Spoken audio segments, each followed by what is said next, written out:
Hello everyone. In this section, we will be studying about force on a current carrying conductor placed in a magnetic field. In the last section, we have discussed about right hand thumb rule, and we have applied the right hand thumb rule on a conductor which was straight current carrying conductor, and there was a circular loop in which the current is flowing, and then we have taken the current carrying solenoid. Now the second section of this chapter, in which we will be studying about force on a current carrying conductor placed in the magnetic field. So basically now we are taking three properties.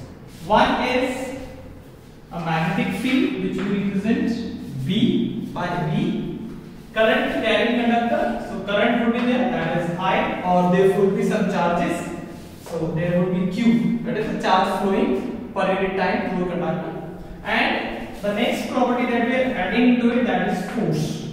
So force on a current carrying conductor placed in a magnetic field. So what happens, suppose if I take a straight current carrying conductor, let this is a straight current carrying conductor, current is flowing in this particular direction. As we have already studied that when current flows through a conductor, along with electric field, a magnetic field is also generated. So the magnetic field will be generated around it. According to right hand thumb rule, we can also find out the direction of magnetic field. Direction of current according to this figure is upwards, so direction of magnetic field around it will be anti-clockwise. So this will be the magnetic field, so I just write B1. Now if you place, this is a current carrying conductor and the magnetic field which is produced. Now you are placing it in a permanent magnetic field. So suppose I place a permanent magnetic field around it, let it be the two poles of a permanent magnet north south. Naturally, there will be a magnetic field between these two poles of magnet, north to south, as we know. So there will be another magnetic field. So what we have done, a current carrying conductor placed in a magnetic field. So this is the second magnetic field. I just write it B2, just to compare it. So there are two magnetic fields basically. One because of current carrying conductor. So till the current flows through this conductor, a magnetic field is produced, which I have given name B1.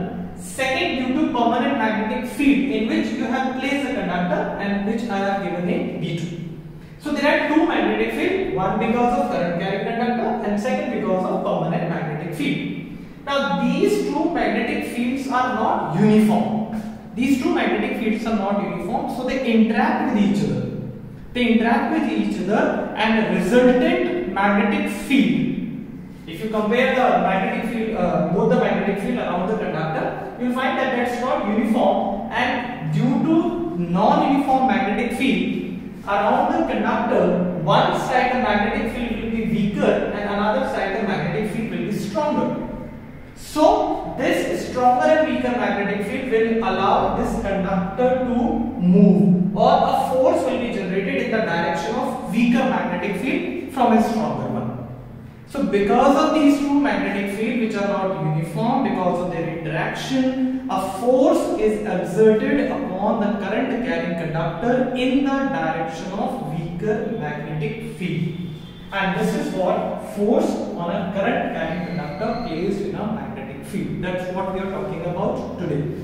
Now this force, we generally call it Lorentz force. This force F,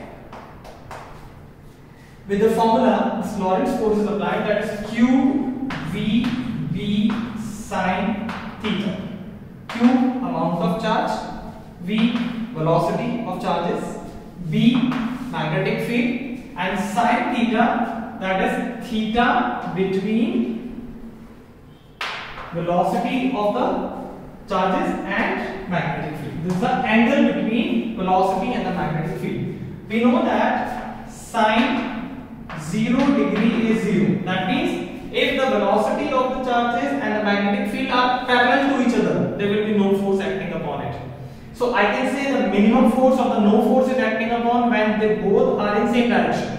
Or you can say when the direction of current and the magnetic field are in same direction, there will be no force acting upon it. They both are parallel or anti-parallel, no force will be acting upon them. But if the angle between them is 90 degree, that means they both are perpendicular to each other. So angle between V and B is perpendicular 90 degree. Sine 90 is 1, and in that case force will be maximum on the current carrying conductor, because it is the maximum value that we can obtain. So in case if the current carrying conductor, the velocity and the magnetic field are parallel or anti-parallel to each other, the force will be zero, and if they are perpendicular to each other, the force acting them will be maximum.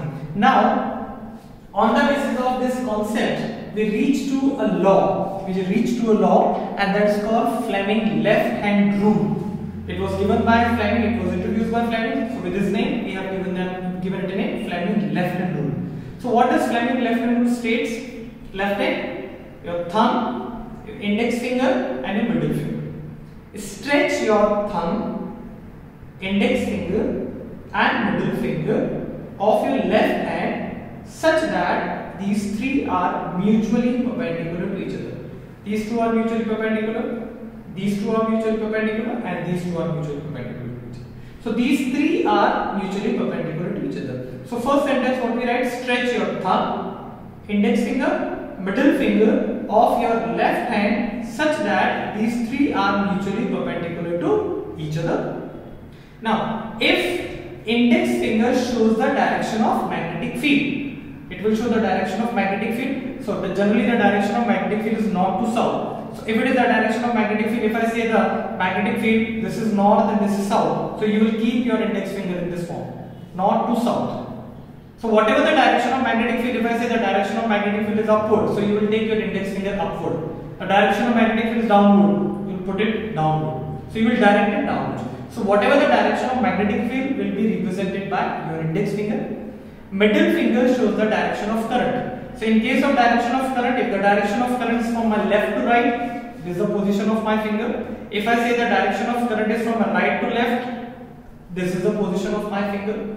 So accordingly, I have to direct my finger according to the direction of current. I just want to say one more thing in between. The direction of electrons or any negative particle is opposite to the direction of current. So in case you are asked if the direction of electron is from your left to right, the direction of current will be from your right to left. But in case if you are given a positively charged particle like alpha particle or positrons or protons, then the direction of current will be same as the direction of those positive particles. Kindly remember it. Okay, so index finger shows the direction of magnetic field, middle finger shows the direction of current, then the direction of force applied on conductor or exerted on conductor will be shown by thumb. Now I just mix all of them together. How to write down Fleming left hand rule? Stretch your thumb, index finger and middle finger of your left hand such that they are mutually perpendicular to each other. If index finger shows the direction of magnetic field, middle finger shows the direction of current, then the direction of force acting upon the conductor will be shown by the direction of thumb. So thumb will be representing the direction of force acting on the conductor. Now just take an example how to use Fleming left hand rule in certain applications, certain questions. So I just take, for example, a positively charged particle, let it be an alpha particle, is projected towards west. Alpha particle is projected towards west. Before I move towards this question or to solution of this question, let me tell you, whenever these kind of questions related to direction given to you, kindly draw the direction in this form in your copy. So this is east, this is west, this is north and this is south. Because this board is placed vertically, so north is going upward. But basically when you place your copy on your table, north will be, I will be in north direction, you will be at south direction. So we will be doing it in the same manner as you do it in your copy. So I will be in the north direction, you will be in the south direction. Your right hand side will be east and your left hand side will be west. So my question is, an alpha particle or a positively charged particle is projected towards west. Now projected towards west means it is moving from east to west. That means because it is a positively charged particle, direction of current is same as the direction of positively charged particle. So direction of current is east to west.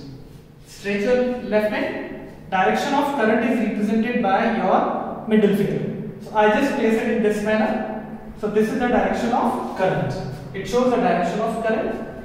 Now, a positively charged particle is deflected towards west. Sorry, is projected towards west, deflected towards north. Now, deflected towards north means as soon as it reaches to magnetic field, it gets a force in the north direction. So, north direction, that means force is applied on it in the north direction. As I told you, north in my board it is upward, but north is basically towards my direction. So, force is represented by thumb. So, this thumb should be towards my side. So, I just hold this finger because this direction should not change. This is the direction of current. And the direction of force is from your side to my side. So I take my thumb towards my side. That is, I am holding it. This one is away. So my index finger. So the question is, if a positively charged particle is projected towards west, deflect towards north, what is the direction of magnetic field? So direction of magnetic field is represented by index finger, and it is going upward. So the direction of magnetic field in this question according to the situation will be upward. I just repeat it once again. Projected positively charged particle is projected towards west, direction of current, deflect towards north. As I told you, north, I am at north direction, you are in the south direction. So this my thumb is in north direction. So my index finger is automatically going upward. That means the direction of magnetic field for this condition will be upward.